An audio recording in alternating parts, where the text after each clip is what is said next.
누가복음 10장 27절. 대답하여 이르되 내 마음을 다하여 목숨을 다하여 힘을 다하여 뜻을 다하여 주 너의 하나님을 사랑하고 또한 내 이웃을 내 자신과 같이 사랑하라 하였나니 나이다. 예수께서 이르시되 내 대답이 옳도다. 이를 행하라. 그러면 살리라 하시니 그 사람이 자기를 옳게 보이려고 예수께 여짜오되 그러면 내 이웃이 누구리이까? 예수께서 대답하여 이르시되 어떤 사람이 예루살렘에서 여리고로 내려가다가 강도를 만나매 강도들이 그 옷을 벗기고 때려 거의 죽은 것을 버리고 갔더라.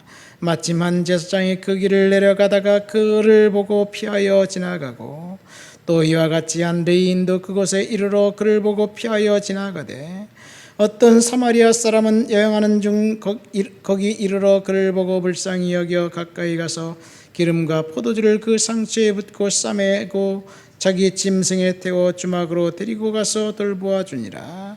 그 이튿날 그가 주막 주인에게 이르되 데나리온 둘을 내어주며 이르되 이 사람을 돌보아 주라. 비용이 더 들면 내가 돌아올 때 갚으리라 하였으니 내 생각에는 이 세 사람 중에 누가 강도 만난 자의 이웃이 되겠느냐? 이르되 자비를 베푼 자니이다. 예수께서 이르시되 너도 가서 이와 같이 하라 하시니라. 아멘. 선한 사마리아인의 비유입니다. 자비를 베풀라는 그 결론이지요. 본문에 나온 그 선한 사마리아인의 비유에서 율법사가 예수님께 자기를 옳게 보이려고 나와서 내가 무엇을 해야 영생을 얻을 수 있습니까? 이렇게 질문합니다.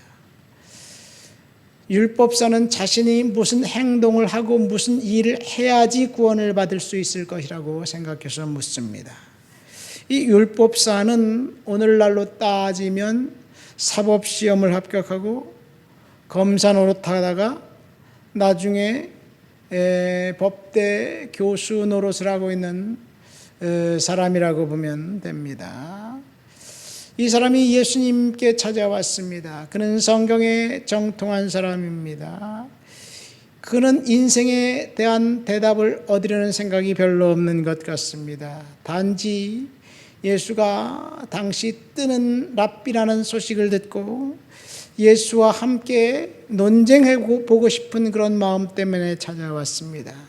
자기의 지식을 떠벌리며 자랑하는 것이 그 사람의 목적이었습니다. 그래서 선생님 내가 무엇을 해야 영생을 얻을 수 있습니까? 라고 질문을 합니다. 사실 질문부터가 틀렸습니다. 우리가 영생을 얻으려면 우리가 뭔가 행동을 해야 영생 얻는 것이 아니에요.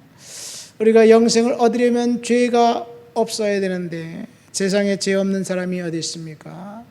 죄를 용서받을 수 있는 방법은 하나님밖에 없는데 예수님만 믿어야 되는데 사실 그는 자신의 지식을 자랑하려는 생각을 하면서 주님 앞에 나와서 주님을 이제 비난하면서 질문하지요. 여기서 예루살렘에서 여리고로 내려가다가 여리고로 가는 길에라는 미리 나옵니다. 여리고로 가는 길은 그 예루살렘에서 여리고는 아주 가깝습니다. 이 가파른 그 내리막길이 있어요. 그 길은 동굴이 질비하고 바위가 많은 통행로였기 때문에 강도들이 숨기가 안성맞춤이었습니다. 또 그 길로 지나가는 사람들은 상인들, 제사장들, 하나님의 성전에서 일하면서 집으로 왕래하던 사람들이 주로 이용했습니다. 그러니까 이렇게 생각하면 돼요. 예루살렘에 있는 성전은 상업지구이고 여리고는 배드타운이라고 보면 됩니다. 아마 강남에 있는 사업체 매일 출근하기 위해서 분당에서 왔다 갔다 한다고 이렇게 보면 될 수 있습니다. 그런 상황 속에서 거기에 그 부유한 사람들이 많이 돌아다니니까 또 은신처가 있으니까 강도들이 주로 숨어 있다가 사람들에게 늑달같이 찾아가서 돈을 빼앗고 생명을 위협했던 그런 일이 자주 일어났습니다. 그런데 예수님이 그 사마리아인의 비유를 통해서 이 선한 사마리아인을 이야기하잖아요. 이 사마리아 사람들은 이 북왕국 이스라엘이 멸망할 때 생겨났던 사람들입니다. 북왕국 이스라엘이 이제 그 아수르에 멸망당하고 아수르가 이스라엘 사람들을 끌고 가고 그 다음에 아수르인들을 거기에 이주시키면서 제도적으로 혼혈 정책을 폈습니다. 남성들은 끌고 가고 여성들은 남겨두고 이방인 남성과 유다인 여성들이 이스라엘 여성들이 결혼해서 혹은 그 반대로 이방인 여성과 유대인 남성 사이에 이제 피가 섞여서 혼혈 민족이 등장합니다. 그래서 유대인들은 그들을 혼혈 잡종으로 취급했습니다.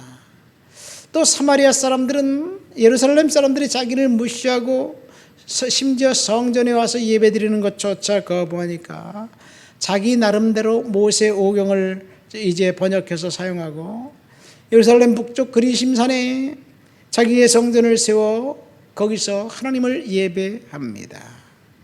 사마리아 제사장들은 자신들의 그 정통성이 있다고 주장하면서 영원한 하나님의 제사장의 반열을 이어받은 것이라고 주장합니다.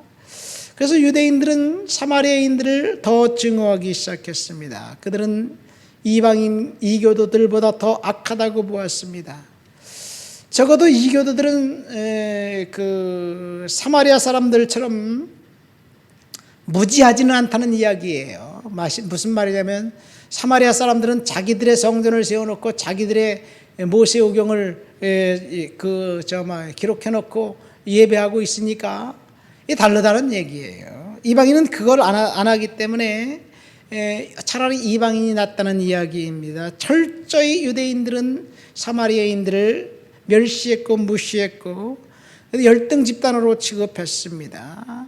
사회적 가장 밑바닥 사다리에 있는 사람들이라고 생각을 하면서 그 집단을 무시하니까 무시당하고 멸시당하는 사마리아 사람들은 오히려 이제 저항하면서 둘 사이에 끝없는 반목이 생겼습니다. 요한복음에 보면 유대인들은 그 사마리아인들과 상종하지 않았다고 말합니다.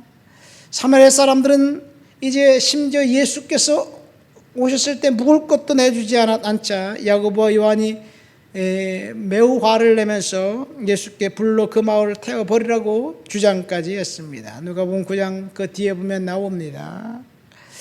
유대 지도자들은 예수를 사마리아 사람이라고 부르는데 이는 귀신 들린 사람이라는 경멸조의 별명입니다. 이처럼 사마리아 사람들은 유대인들에게 철저하게 멸시당하고 무시당하는 사람들이었습니다. 급기야는 사마리아 사람들이 너무나 멸시를 당하고 무시를 당하자 예루살렘의 성전에 난입해 성수 위에 사람의 뼈를 뿌려놓고 도망간 일이 있었습니다. 이 행동 때문에 유대인들은 또다시 사마리아 사람들을 아주 멸시하면서 조롱했습니다. 유대인들의 랍비는 사마리아 사람들이 잡은 동물은 돼지와 같다 그러면서 사마리아 사람들과 심지어 자리도 앉지 말아라. 사마리아 여인들은 그 어릴 때부터 그 생리라는 부정한 여인이다. 뭐 이런 터무니없는 이야기를 이야기하면서 유대인들에게 철저히 사마리아인들을 멸시하고 무시하라고 가르쳤습니다. 사마리아의 여인이 한 마을에 와서 머물면 그 마을 전체가 더럽혀진다고 선포하기도 했고 사마리아 사람이 잔 집은 어느 것이든지 부정한 것으로 여겨졌고 그가 닿는 이제 그 음식이나 마신 물 모두 부정했다고 그렇게 가르치면서 사마리아인들을 철저히 무시하고 멸시했습니다. 이런 상황 속에서 예수님은 사마리아인들이 선한 사마리아인의 역할을 했다고 그렇게 가르쳤으니까 유대인들은 굉장히 혼란스러웠을 것입니다. 독실한 유대인들 보기에 사마리아 사람들은 로마인보다 더 사악했는데 이 사악한 원수인 사마리아 상인이 강도 만난 사람을 도와주었다고 말해서 유대인들을 당혹하게 말했습니다. 그들은 차라리 예수가 유대인들이 사마리아 사람을 도와줬다고 말하면 좀 편했을 것이겠지요. 선인이 악인을 도와주는 모양새가 되고 민족의 자긍심도 구할 수 있기 때문인데 예수님은 악당을 영웅으로 이제 치환시켰습니다. 이런 주장을 했던 예수님의 그 가르침 때문에 유대인들의 청중들은 분노를 유발시켰습니다. 사마리아인은 선한 사람이고 제사장이나 레위인은 나쁜 사람이 되고 악당이 영웅이 된다는 그 예수님의 주장을 도저히 그들은 묵과하고 넘어갈 수가 없었습니다. 또 다른 묵과할 수 없는 일은 이 사마리아 사람들이 갖고 다녔던 기름과 포도주입니다. 이 강도 만난 사람을 위해서 기름을 붓고 포도주를 부었어요. 천연 연고와 소독제로 사용했습니다. 그런데 그것이 사마리아의 손에 닿으면 부정타는 거예요. 특별히 예루살렘 성전에 특별 시상 제사를 드릴 때 성스러운 기름과 성스러운 포도주를 썼습니다. 동일한 제품입니다. 그러니까 성스러운 장소에 보관되어 있던 그것을 가지고 오직 직무를 담당하는 성스러운 제사장만 기름과 포도주를 사용할 수 있는데 예수님은 이 사마리아인이 그것을 사용해서 강도를 이제 치료해 주었다는 이야기할 때 발끈했습니다. 그러나 이것은 참된 예배이고 진정한 용서이고 진짜 성례전이 된다는 것을 이야기하는 거예요. 이 예수님이 사마리아인을 얘기할 때 예배는 지성소에서 동물 희생제사를 드릴 때 있는 것이 아니라 지성소가 아니라도 동물 희생제물이 없다 할지라도 강도 만난 자의 으슥한 산기슭에서도 하나님을 예배하는 온전한 예배가 이루어질 수 있다는 이야기를 하고 있는 거지요. 율법사가 내 이웃이 누구입니까? 라고 물었을 때 선한 사마리아인의 이야기를 하면서 주님은 강도 만난 자의 친구처럼 자비를 베풀라는 명령을 하고 있습니다. 이 비유에서 나오는 제사장과 레위인 모두 직업적인 사역자들입니다. 그들은 하나님의 백성을 종교적으로 섬김으로 생활을 영위했던 사람들입니다. 누구보다도 하나님의 율법을 잘 아는 사람들입니다. 그런데 하나님의 율법을 아는 사람이 재난당한 사람, 죽어가는 사람, 그 사람을 돌보는 일이 얼마나 중요한지를 인식하지 못했다는 것이 문제입니다. 그들은 약간의 딜레마는 갖고 있었던 것 같습니다. 율법에는 정결의식을 다루는 규율들이 가득한데 혹시 강도 만난 자 그를 도와주다가 그가 죽으면 시체를 만났기 때문에 부정타는 것 아닌가, 그런 생각을 하면서 도망갔을 수도 있습니다. 멀리서 그 남자가 죽어가는 것을 보면서 자신을 위해서 그는 도망갔습니다. 이것이 하나님 앞에서 정당하지 못하다는 것을 이야기합니다. 어쩌면 우리가 하나님의 말씀을 잘 안다고 하나님의 말씀을 순종하기 위해서 불법을 저질러야 하고 자비를 베푸는데 주저한다면 종교적인 규정과 율법 조문을 이제 숭상하다가 율법에 담긴 하나님의 말씀을 무시하는 경우가 생기지 않은가 생각됩니다. 그들은 자신의 몸은 정결했다고 생각하지만 내면은 불결했던 거예요.